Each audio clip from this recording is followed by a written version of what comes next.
ಆದಿವಾಸಿಗಳನ್ನು ಕರೆತಂದು ಸಂತಾನಹರಣ ಚಿಕಿತ್ಸೆಗೆ ಒಳಪಡಿಸುವಂತಹ ಸಾಹಸಕ್ಕೆ ಮುಂದಾದ ಆರೋಗ್ಯ ಇಲಾಖೆಯ ಕಾರ್ಯವೈಖರಿಯು ಮೆಚ್ಚುವಂತದ್ದು ಎಂದು ಶಾಸಕ ಅನಿಲ್ ಚಿಕ್ಕಮಾದು ತಿಳಿಸಿದರು. ಪಟ್ಟಣದ ಅಂಬೇಡ್ಕರ್ ಭವನದಲ್ಲಿ ಜಿಲ್ಲಾ ಪಂಚಾಯಿತಿ, ಜಿಲ್ಲಾ ಆರೋಗ್ಯ ಮತ್ತು ಕುಟುಂಬ ಕಲ್ಯಾಣ ಇಲಾಖೆ, ತಾಲೂಕು ಆರೋಗ್ಯಾಧಿಕಾರಿಗಳ ಕಚೇರಿ ಸಹಯೋಗದಲ್ಲಿ ನಡೆದ ಜಿಲ್ಲಾ ಮತ್ತು ತಾಲೂಕು ವಿಶ್ವ ಜನಸಂಖ್ಯಾ ದಿನಾಚರಣೆ ಮತ್ತು ಸಂತಾನಹರಣ ಚಿಕಿತ್ಸಾ ಶಿಬಿರವನ್ನು ಉದ್ದೇಶಿಸಿ ಮಾತನಾಡಿದರು. ಆದಿವಾಸಿಗಳು ಆಸ್ಪತ್ರೆಗೆ ಬರುವುದು ಕಡಿಮೆ, ಶಸ್ತ್ರಚಿಕಿತ್ಸೆ ಎಂದಾಗ ಅವರು ಮೈಲಿ ದೂರ ತೆರಳುತ್ತಿದ್ದರು. ಅಂತಹವರ ಮನವೊಲಿಸಿ ಸಂತಾನಹರಣ ಚಿಕಿತ್ಸೆಗೆ ಒಳಪಡಿಸಿರುವುದು ಸಂತಸದ ವಿಚಾರ ಎಂದರು.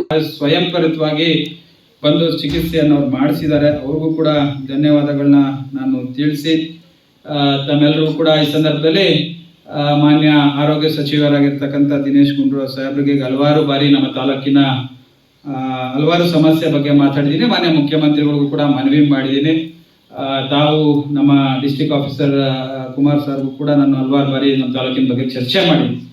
ನನಗೆ ಮುಖ್ಯವಾಗಿ ಬೇಕಾಗಿರ್ತಕ್ಕಂಥ ಅಂತರಸಂತೆ ಹಾಸ್ಪಿಟ್ಲು ಏನು, ಅದು ಹಿಂದೆ ತಂದೆಯವ್ರ ಕಾಲು ನಮ್ಮ ರಾಜಕೀಯ ಗುರುಗಳಂತ ಧ್ರುವಣ್ಣ ಸಾಹೇಬ್ರ ಕಾಲದಲ್ಲಿ ಅದು ತಾಲೂಕಿಗೆ ಬಂದು ಅದು ಉದ್ಘಾಟನೆ ಕೂಡ ನಾನೇ ಇದ್ದೆ. 2018 ಉದ್ಘಾಟನೆ ಕೂಡ ಆಯಿತು. ಅಲ್ಲಿಂದ ಇಲ್ಲಿವರೆಗೂ ಕೂಡ ಯಾವುದೇ ರೀತಿ ಆಸ್ಪತ್ರೆ ಕಾರ್ಯರೂಪಕ್ಕೆ ಬಂದಿಲ್ಲ.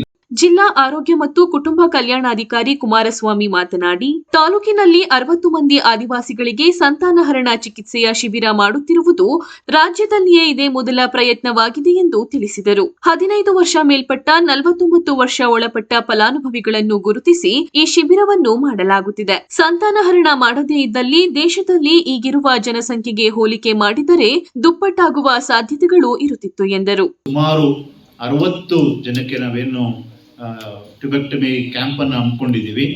ಇದು ರಾಜ್ಯದಲ್ಲೇ ಮೊದಲನೆಯ ಒಂದು ಪ್ರಯತ್ನ ಅಂತ ಹೇಳಿದ್ರೆ ತಪ್ಪಾಗಲಾರದು. ಈ ನಿಟ್ಟಿನಲ್ಲಿ ನಾನು ಮೊದಲನೆಯದಾಗಿ ಈ ಒಂದು ಕಾರ್ಯಕ್ರಮ ಯಶಸ್ವಿಯಾಗಲು ಸುಮಾರು ಇದು ಜಸ್ಟ್ ಕೇವಲ 2-3 ದಿನದಲ್ಲಿ ನಾವು ಈ ಒಂದು ಕಾರ್ಯಕ್ರಮವನ್ನು ಯಶಸ್ವಿ ಮಾಡಲಿಕ್ಕೆ ಆಗೋದಿಲ್ಲ. ಸುಮಾರು ನಾವು 40-45 ದಿನದಿಂದನೂ ಇದಕ್ಕೆ ರೂಪುರೇಷೆಗಳನ್ನು ನಾವು ಸಿದ್ಧಪಡಿಸ್ಕೊಂಡು ಮನೆಗೆ ಭೇಟಿ ನೀಡಿ ನಾವು ಕುಟುಂಬ ಕಲ್ಯಾಣಕ್ಕೆ ಪರ್ಮನೆಂಟ್ ಮೆಥಡ್ಸ್ಗೆ ಒಳಪಡಿಸೋಕ್ಕಿಂತ ಮುಂಚಿತವಾಗಿ ಅರ್ಹ ದಂಪತಿಗಳನ್ನು ನಾವು ಗುರುತಿಸಬೇಕಾಗ್ತದೆ. ಅರ್ಹ ದಂಪತಿಗಳು ಒಂದೇ ಸೂರಿನಡಿ ಒಂದು ಹೆಣ್ಣು ಗಂಡ ಹೆಂಡತಿಯ ಸಂಬಂಧದಲ್ಲಿ ವಾಸವಾಗಿರತಕ್ಕಂಥ ಸುಮಾರು 18 ವರ್ಷ ಮೇಲ್ಪಟ್ಟಿಂದ ಹಿಡಿದು 49 ವರ್ಷ ತನಕ ಏನಿರ್ತಾರೆ ಅವರನ್ನು ನಾವು ಅರ್ಹ ದಂಪತಿಗಳು ಅನ್ನತಕ್ಕಂಥದ್ದನ್ನ ಮೊದಲನೇದಾಗಿ ನಮ್ಮ ಇಲಾಖೆ ಜಿಲ್ಲಾ ಕುಟುಂಬ ಕಲ್ಯಾಣಾಧಿಕಾರಿ ಮತ್ತು ಕುಷ್ಠರೋಗ ನಿರ್ಮೂಲನಾಧಿಕಾರಿ ಬೃಂದ ಮಾತನಾಡಿ, ಜನಸಂಖ್ಯೆ ಹೆಚ್ಚಳದಿಂದ ಉಂಟಾಗುವ ಪರಿಣಾಮಗಳ ಬಗ್ಗೆ ಅರಿವು ಮೂಡಿಸಲಿಕ್ಕಾಗಿ ವಿಶ್ವ ಜನಸಂಖ್ಯಾ ದಿನಾಚರಣೆಯನ್ನು ಆಚರಿಸಲಾಗುತ್ತಿದೆ ಎಂದು ತಿಳಿಸಿದರು. ಈ ವೇಳೆ ತಹಸೀಲ್ದಾರ್ ಶ್ರೀನಿವಾಸ್, ತಾಲೂಕು ಕಾರ್ಯನಿರ್ವಹಣಾಧಿಕಾರಿ ಧರಣೇಶ್, ಆರೋಗ್ಯಾಧಿಕಾರಿ ಟಿ ರವಿಕುಮಾರ್, ವೈದ್ಯರು, ಮುಖಂಡರು ಹಾಗೂ ಆಶಾ ಕಾರ್ಯಕರ್ತೆಯರು ಉಪಸ್ಥಿತರಿದ್ದರು. ಮಾಡಿಕೊಂಡು ಇದನ್ನ ನೆರವೇರಿಸ್ಕೊಂಡು ಬರ್ತಾ ಇದೀವಿ. ಇದನ್ನ 3 ಹಂತದಲ್ಲಿ ನಾವು ಆಚರಣೆ ಮಾಡ್ತಿದೀವಿ. ಜೂನ್ 1ರಿಂದ 20ರವರೆಗೆ ಇದನ್ನ ನಾವು ಪೂರ್ವ ಸಿದ್ಧತಾ ಹಂತ ಅಂತ ಹೇಳ್ಬಿಟ್ಟು ಇದರಲ್ಲಿ ನಾವು ವಿವಿಧ ಇಲಾಖೆಯ ಸಮನ್ವಯದೊಂದಿಗೆ ಮಾನ್ಯ ಜಿಲ್ಲಾಧಿಕಾರಿಗಳು, ಜಿಲ್ಲಾ ಕಾರ್ಯನಿರ್ವಾಹಕರು ಹಾಗೂ ಜಿಲ್ಲಾ ಆರೋಗ್ಯ ಮತ್ತು ಕುಟುಂಬ ಕಲ್ಯಾಣ ಅಧಿಕಾರಿಗಳ ಅಧ್ಯಕ್ಷತೆಯಲ್ಲಿ ಮಹಿಳಾ ಮತ್ತು ಮಕ್ಕಳ ಕಲ್ಯಾಣ ಇಲಾಖೆ, ಶಿಕ್ಷಣ ಇಲಾಖೆ, ಸಮಾಜ ಕಲ್ಯಾಣ ಇಲಾಖೆ, ಪೌರಾಯುಕ್ತ ಇಲಾಖೆ ಹಾಗೂ ಒಂದು ಪಂಚಾಯತ್ ರಾಜ್ ಇಲಾಖೆಯೊಂದಿಗೆ ಒಂದು ಸಭೆ ಮತ್ತು ಅವರಿಗೆ ಒಂದು ತರಬೇತಿ ನೀಡುವ ಮೂಲಕ ಹಾಗೂ ನಮ್ಮ ಇಲಾಖೆಯಿಂದ ಫಲಾನುಭವಿಗಳ ಪಟ್ಟಿಯನ್ನು ತಯಾರಿಸುವ ಒಂದು ಯೋಜನೆಯನ್ನು ಮಾಡಿಕೊಳ್ಳಲಾಗುತ್ತೆ.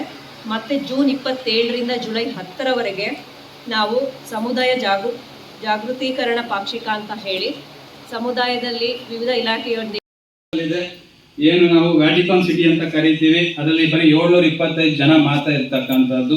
ನಂತರ